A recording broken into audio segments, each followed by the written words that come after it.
जय शिवराय. आजच्या या एकजुटीच्या महासभेसाठी मंचावर उपस्थित असणारे देशाचे नेते, आपणा सर्वांचा खरं तर आधारवड आदरणीय शरदचंद्रजी पवार साहेब, प्रदेशाध्यक्ष माननीय जयंतरावजी पाटील साहेब, खरं तर ज्यांची आतापर्यंत क्रिकेटच्या मैदानातली फटकेबाजी मला खूप आवडायची, पण आज जे काही सिक्सरवर सिक्सर होते आणि अनेक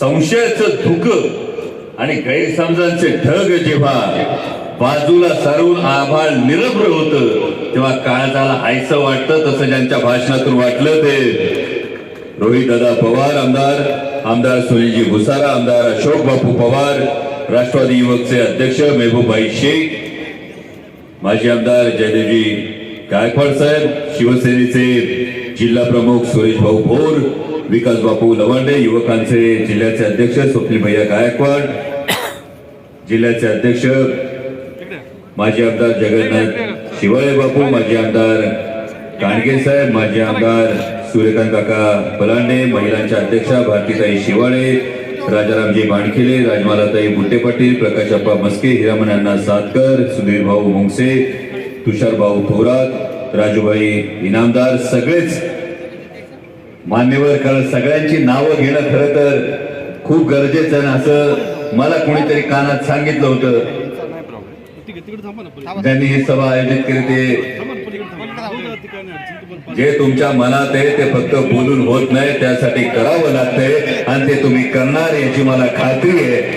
ते देवदत्तजी निकम साहेब, तर कोणीतरी कानात सांगितलं होतं की निवडणुकीच्या आधी सगळी नावं घ्यायचीच असतात, असं मला कोणीतरी सांगितलं होतं. पण जेव्हा विश्वास हा प्रखर असतो, विश्वास हा तगडा असतो, त्या व्यासपीठावरील सर्व मान्यवर आणि सगळ्यात महत्वाचं म्हणजे शिरूर आंबेगावची ही स्वाभिमानी जनता सर्वप्रथम आपणा सर्वांना अभिवादन करतो. आणि हे अभिवादन दोन कारणांसाठी करतो. कारण 2019 साली माझ्यासारख्या कोणतीही राजकीय पार्श्वभूमी नसलेल्या, माझा ना कुठला कारखाना, ना माझ्या दोस्ताची कुठली कंपनी, ना माझी परदेशात कंपनी, ना माझी शिक्षण संस्था, अशा कोणत्याही पार्श्वभूमी नसलेल्या सर्वसामान्य शेतकरी कुटुंबातल्या एका युवकाला आदरणीय पवार साहेबांनी लोकसभेची उमेदवारी दिली. आणि त्यावेळी 2019च्या लोकसभा निवडणुकीत जयंत पाटील साहेब या आंबेगाव शिरूरच्या मायबाप जनतेनं भरभरून 25-26 हजाराचं लीड दिलं. तेव्हाची परिस्थिती महत्वाची होती की तेव्हा आदरणीय शरदचंद्रजी पवार साहेबांना आव्हान देण्यात आलं होतं. योगायोग असा आहे की पुन्हा लोकसभेची निवडणूक समोर येते आणि पुन्हा आदरणीय पवार साहेबांना आव्हान दिलं गेलंय आणि त्यामुळे आंबेगाव शिरूरची जनता काय करणार याची पुरेपूर खात्री आहे. आणि 2019ला निवडून आल्यानंतर आदरणीय पवार साहेबांच्या नेतृत्वाखाली काम करत असताना मगाशी रोहित दादांनी उल्लेख केला बैलगाडा शर्यतीचा. 7 वर्ष बैलगाडा शर्यत बंद होती आणि 7 वर्ष बैलगाडा शर्यत बंद असताना देवदत्त निकम साहेबांना माणसं माहिती आहेत, गाडीत बसून कोण काय बोलत होतं हे आपल्याला माहिती आहे. अनेकांनी सांगितलं होतं किती बी ताण तरी सुद्धा शर्यत सुरू होत नसती हे खासगीत सांगत होते.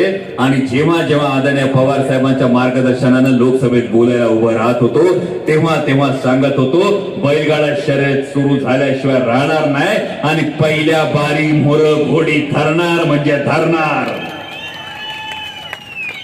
आणि शिरूर लोकसभा मतदारसंघाच्या मायबाप जनतेनं बघितलं सातत्यानं बैलगाडा शर्यतीच्या बाबतीमध्ये ही भूमिका मांडत गेलो मान्य सर्वोच्च न्यायालयाच्या माध्यमातून.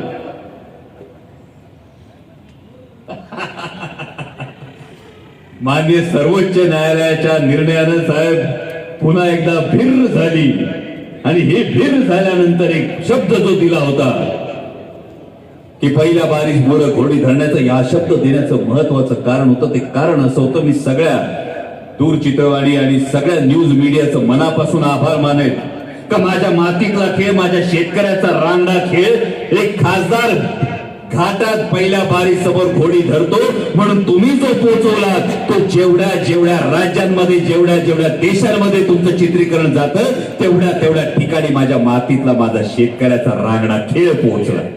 एवढंच झालं नाही तर अनेक वर्ष आम्ही इथं ऐकत होतो, विरोधी पक्षातला खासदार असल्यानंतर फारसा निधी मिळत नाही महबूब भाई.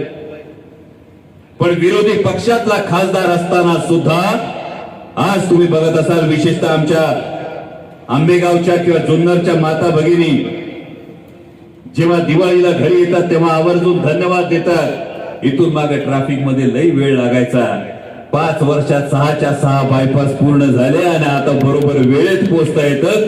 6च्या 6 बायपास, नारायणगावचा बायपास असेल, आळेफाट्याचा असेल, कळंबचा असेल, मनसरचा असेल, राजगुरुनगरचा असेल, राजगुरुनगरच्या घाटातला असेल, सगळेच्या सगळे बायपास. आज कोणी किती जरी श्रेय घेतलं तर मी खुलं आव्हान देतो, समोरासमोर या चर्चा करा. त्याच्या टेंडरच्या तारखांपासून, वर्क ऑर्डर पासून ते वर्क कम्प्लिशन पर्यंतच्या सगळ्या तारखा समोर दाखवा. आणि एवढ्यावर आपण थांबलो नाही तर विरोधी पक्षातला खासदार असताना सुद्धा नॅशनल हायवेच्या माध्यमातून, आदरणीय गडकरी साहेबांच्या माध्यमातून तब्बल 19,500 कोटी रुपयाचा निधी हा शिरूर लोकसभा मतदारसंघासाठी फक्त नॅशनल हायवेच्या माध्यमातून आणला. म्हणजे नाशिक फाट्यापासून चांडोली पर्यंतचा एलिव्हेटेड कॉरिडॉर, तळेगाव चाकण शिक्रापूरचा एलिव्हेटेड कॉरिडॉर, तिकडे खराडी बायपास पासून तो शिरूर पर्यंतचा एलिव्हेटेड कॉरिडॉर. आणि हे फक्त घोषणा नाही, याची निविदा प्रक्रिया सुरू आहे आणि अवघ्या 1-2 दिवसात याची निविदा प्रक्रिया पूर्ण होऊन लवकरच याच्या कामाला सुरुवात होईल. आमचा भाग कायम ऐकत होता, पुणे नाशिक रेल्वे विषयी होणार होणार होणार. रोहित दादा, सांगायला आश्चर्य वाटेल, फायलिंगच्या ढीग दाखवणाऱ्या लोकांना पुणे नाशिक रेल्वे कुठून आणि कशी जाणार हेच माहित नव्हतं. 2018 साली ज्या पुणे नाशिक रेल्वेचा डीपीआर तयार झाला, त्या डीपीआरचं सादरीकरण महाराष्ट्र सरकार समोर कधी झालंच नव्हतं. केंद्र सरकार समोरचं सोडून द्या, तारीख वारानुसार वेळ आली की बरोबर सांगतो. आज पुणे नाशिक सेमी हायस्पीड रेल्वेला महाराष्ट्र सरकारची मंजुरी असेल, रेल्वे बोर्डाची मंजुरी असेल, एक्सपेन्शन कमिटीची मंजुरी असेल, प्लॅनिंग कमिशनची, नीती आयोगाची मंजुरी असेल, हे सगळे टप्पे पार होऊन आज केवळ कॅबिनेट अप्रुव्हल साठी पुणे नाशिक रेल्वे येऊन थांबली. आणि हे होत असताना आमचे नरके नाना बसले ते याला साक्षीदार आहेत की केवळ पुणे नाशिक रेल्वे म्हणजे नाशिकहून पुण्याला लवकर जायचं नाही तर माझ्या सर्वसामान्य शेतकऱ्याला, माझ्या कष्टकऱ्याला काय फायदा होतो यासाठी आपण भांडलो. आणि हे भांडत असताना आज जुन्नर मध्ये 2 ऍग्रिकल्चर रॅक, मनसर मध्ये 1 ऍग्रिकल्चर रॅक, चाकण मध्ये इंडस्ट्रीयल रॅक आणि वाघोलीला लॉजिस्टिक रॅक ही हक्काने भांडून घेतली. एवढंच नाही तर ही रेल्वे ब्रॉडगेज वरच झाली पाहिजे, जेणेकरून माझ्या शेतकऱ्यांचा शेतमाल हा उत्तर भारतातल्या दक्षिण भारतातल्या रेल्वे नेटवर्कला पोहोचला पाहिजे. ही आग्रही भूमिका आपण मांडली. माझ्या आदिवासी बांधवांची मगाची प्रवीण बोलत होता, या माझ्या सगळ्या आदिवासी बांधवांना ठाऊक आहे की जेव्हा या मतदारसंघाचं कोण प्रतिनिधित्व करत होतं तेव्हा 15 वर्षात हिरड्याच्या प्रश्नाविषयी कोण कधी लोकसभेत बोललेलं आठवतंय का? लोकसभेत हिरड्याचा प्रश्न तर मांडलाच, पण एवढंच नाही तर माझ्या आदिवासी बांधवांच्या आयुष्यामध्ये एक क्रांती होण्याच्या दृष्टीनं राष्ट्रीय वनौषधी संशोधन प्रकल्प, ज्याचा डीपीआर आपण सावित्रीबाई फुले पुणे विद्यापीठाकडून मंजूर करून घेतलाय. आणि हा प्रकल्प आता अंतिम मंजुरीसाठी आयुष मंत्रालयाकडे हा प्रस्ताव पाठवला.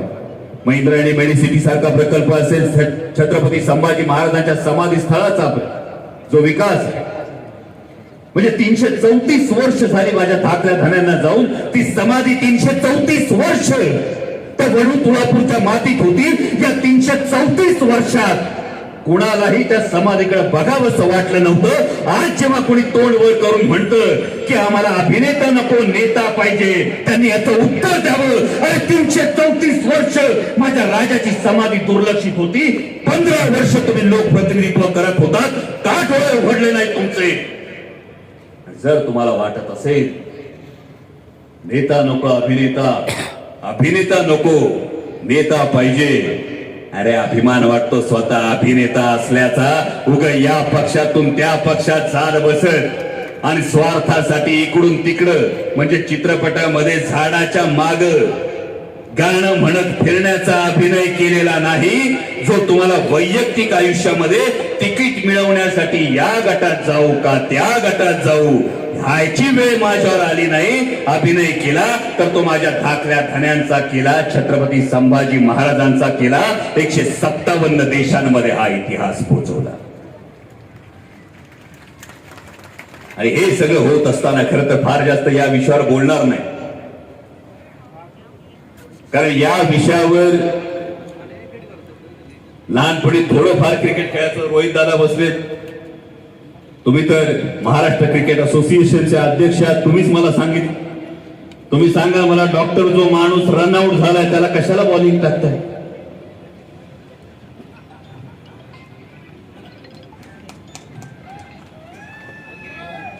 म्हणजे जेव्हा एखाद्या व्यक्तीला स्वतःहून जर सांगावं लागत असेल की पद दिलं पण बोलवण करू नका, मला वाटतं जिथं काम बोलायला पाहिजे होतं तर रनआउट झालेल्याला बॉलिंग टाकण्यात काय अर्थ नाही. पण महत्वाची गोष्ट ही आहे की येणारी निवडणूक ही फार महत्वाची. ही कुठल्या व्यक्तीची निवडणूक नाही, ही कुठल्या माणसाची निवडणूक नाही, ही कुठल्या पक्षाची निवडणूक. ही निवडणूक महाराष्ट्राच्या दृष्टीनं अत्यंत महत्वाची. मगाशी आमचा राहुल बैरड बोलत होता. राहुल बैरड बोलत असताना, या निवडणुकीला सामोरं जात असताना, विशेषतः आमच्या भागामध्ये साहेब, हा आपला कांद्याचा जो प्रश्न आहे,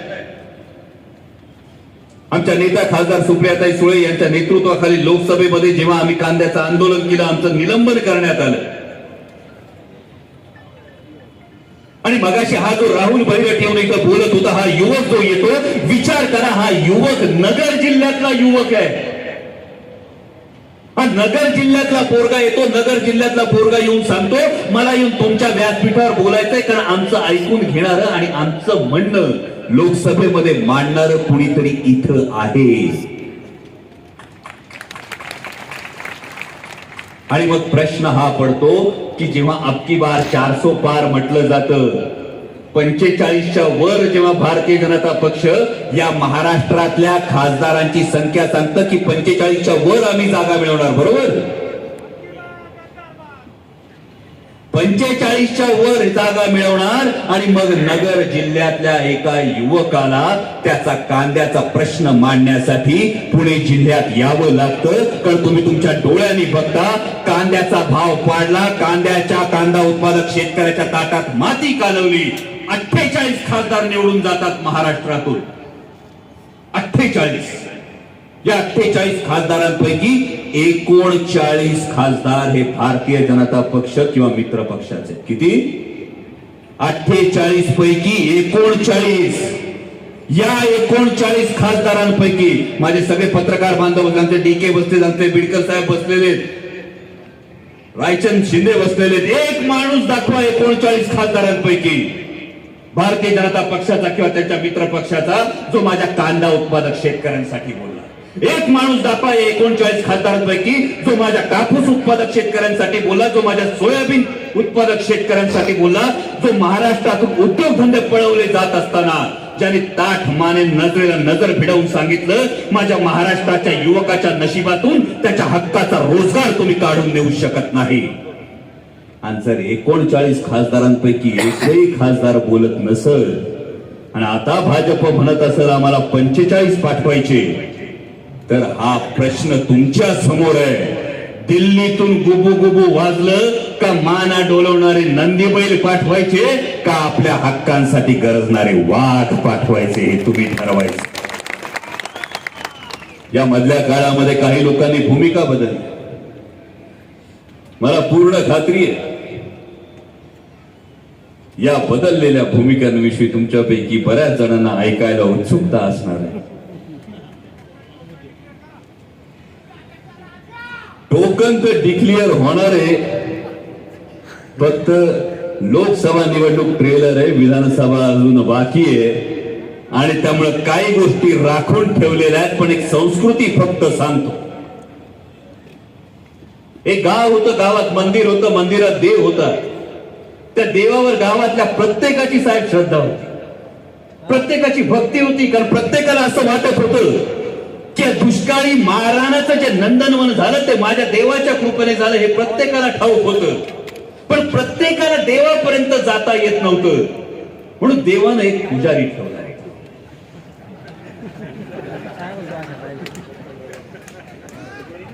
देवाने एक पुजारी ठेवला होता. पुजारी येणाऱ्या प्रत्येक भक्ताला सांगायचा, मी मनोभावे देवाचं जे काही आहे ते सगळं करतोय. येणारा भक्त सुद्धा एवढा भाविक होता, तो प्रत्येक वेळी पुजाऱ्याच्या पायावर डोकं टेकवत होता. देव आणि भक्त याच्या मध्ये पुजारी होता. वर्ष मागून वर्ष लोटली, गावाचं हेच म्हणणं होतं की जे काही देवाचे निरोप आहेत तेच पुजारी पुढे पोहोचवतोय. हे सगळं घडत असताना एक दिवस पुजारीच म्हटला, मगाशी व्हिडिओ बघितला तुम्ही, योगायोग असू शकतो. एक दिवस पुजारीच म्हटला की देवामध्ये आजकाल बहुतेक तशी ताकद राहिली नाही. देवामध्ये अशी ताकद राहिली नाही. ज्या दिवशी पुजारी म्हटला त्या दिवशी सर्वसामान्य शेतकऱ्यांचा गाव असलेला त्या गावानं ठरवलं, देव आपण बदलू शकत नाही.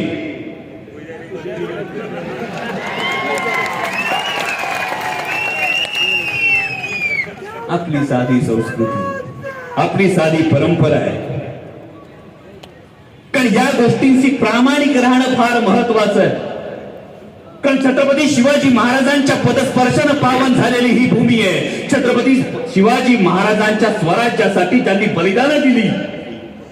त्यांनी लाखोंचं सैन्य छाताडावर झेललं, त्यांनी वार छाताडावर झेलले. त्यातले प्रत्येक जण छत्रपती शिवाजी महाराजांच्या पोटी जन्माला आलेले नव्हते.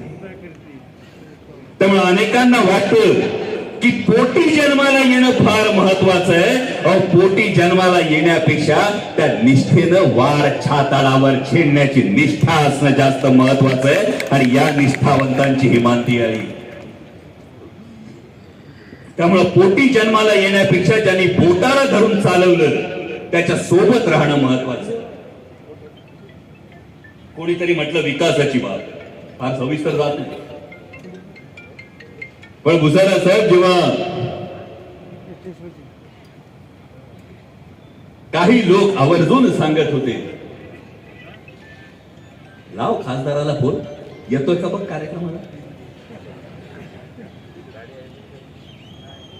मी अख्ख्या मतदारसंघाविषयी बोलतोय, लाव खासदाराला फोन, येतोय का मतदार कार्यक्रमाला. तेव्हा खासदार नेमके काय करत होते तर जेव्हा गाडीत आमचे ज्येष्ठ नेते आम्हाला सांगत होते की आपल्याकडे विधानसभेला तिकीट मागायला सुद्धा कोणी येईल की नाही, ही 2019 ची परिस्थिती असताना शिवस्वराज्य यात्रा काढत 69 मतदारसंघांमध्ये फिरत होतो.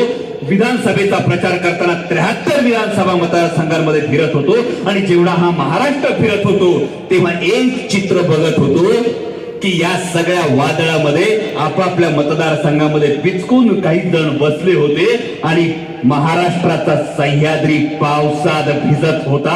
आणि त्या सह्याद्रीनं परिस्थिती बदलवली, त्या सह्याद्रीनं सत्ता आणली. आणि जे पिचकून मतदारसंघात बसले होते ते टुंकन उडी मारून सत्तेच्या खुर्चीत बसले. आणि जेव्हा ही आपण परिस्थिती पाहतो तेव्हा आज खरोखर दिल्लीची महाराष्ट्राची ओळख काय असेल तर आदरणीय शरदचंद्रजी पवार साहेब. आणि आज दिल्लीपतीला, दिल्लीच्या सरकारला महाराष्ट्राचा स्वाभिमान हा त्याच्या गुडघ्यावर यावा असं वाटतंय. महाराष्ट्राचा स्वाभिमान गुडघ्यावर येणं म्हणजे काय तर आदरणीय शरदचंद्रजी पवार साहेबांनी शरण जाणं. पण पुन्हा ही या मातीची संस्कृती आहे. विचार करा, व्यापारी आला दारात, जर व्यापारी आला आणि आपल्या बापाला म्हटला का तुझ्या घरातली बाकी माणसं सगळी माझ्याकडे आलेत, आता तुझ्या डोईचा फेटा माझ्या पायावर ठेवा, तर बापाच्या डोईचा फेटा व्यापाऱ्याच्या पायावर ठेवून द्याल का, हा प्रश्न घेऊन तुम्हाला या पुढच्या काळात जायचं. आज सकाळी मी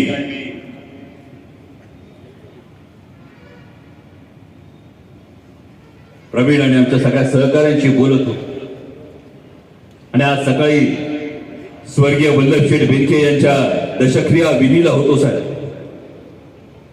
आणि त्या दशक्रियेच्या कार्यक्रमामध्ये मी एक वाक्य ऐकलं.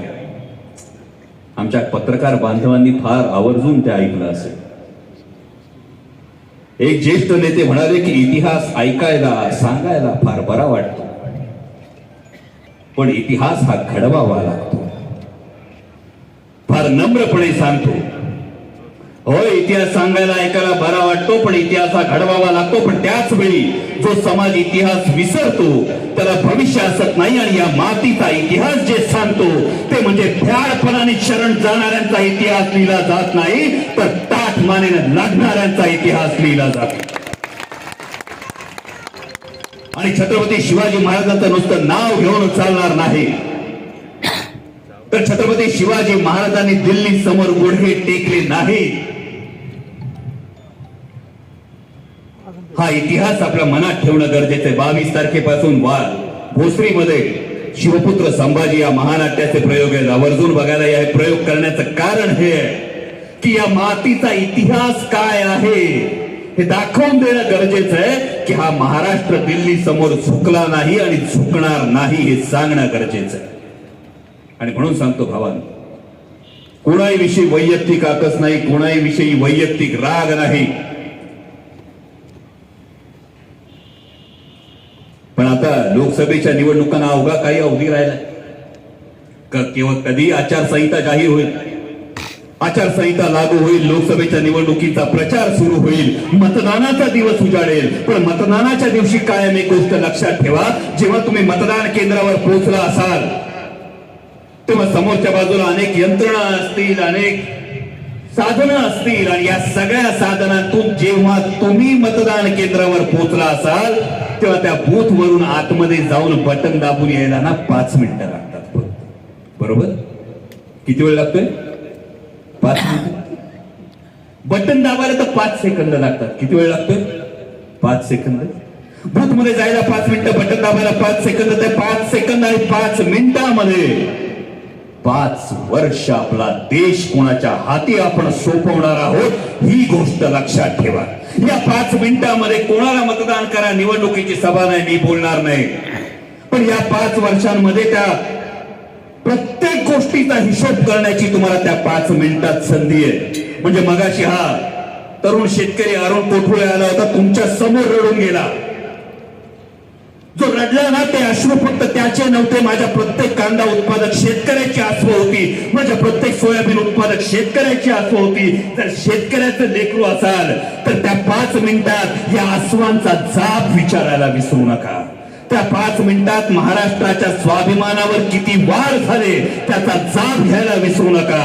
त्या 5 मिनिटांमध्ये अहो तुम्ही राम मंदिर बांधलं, अभिमान आहे, आनंद आहे, पण राम मंदिर बांधलं पण आमच्या महाराष्ट्राच्या ज्या छत्रपती शिवाजी महाराजांमुळे मंदिरातले देव, अंगणातली तुळस, गोठ्यातली गाय आणि घरातली माय सुरक्षित राहिली, तर छत्रपती शिवाजी महाराजांचं अरबी समुद्रातलं स्मारक कधी बांधणार या प्रश्नाचं उत्तर घ्यायला विसरू नका. आणि जर हे तुम्ही योग्य पद्धतीनं घेतलं तर एवढंच सांगतो, छाताडावर होणाऱ्या वारांचं दुःख कधीच नसतं. छाताडावर होणाऱ्या वारांचं दुःख कधीच नसतं, कारण समोर शत्रू असतो आणि तो वार करणार हे ठाऊक असतं. शल्य असतं ते पाठीवर होणाऱ्या वारांचं असतं, कारण पाठीवरचा वार हा शत्रूकडून नाही आपल्या माणसाकडून होतो. आम्ही 56 इंचाची छाती ऐकतो, पण 56 इंचाच्या छातीपेक्षा आता तुम्हाला 56 इंचाची पाठ बनून आदरणीय पवार साहेबांच्या पाठीशी उभं राहायचंय, कारण हा महाराष्ट्राचा स्वाभिमान दिल्लीला दाखवून देण्याची ती वेळ आली आणि ती तुम्ही दाखवून द्याल अशी अपेक्षा व्यक्त करतो. पुन्हा एकदा आपणा सर्वांचं मनापासून आभार व्यक्त करतो आणि या संपूर्ण आयोजनासाठी राबणाऱ्या प्रत्येक आमच्या टीम मेंबरचं मनापासून कौतुक करतो आणि थांबतो. धन्यवाद. जय शिवराय. धन्यवाद.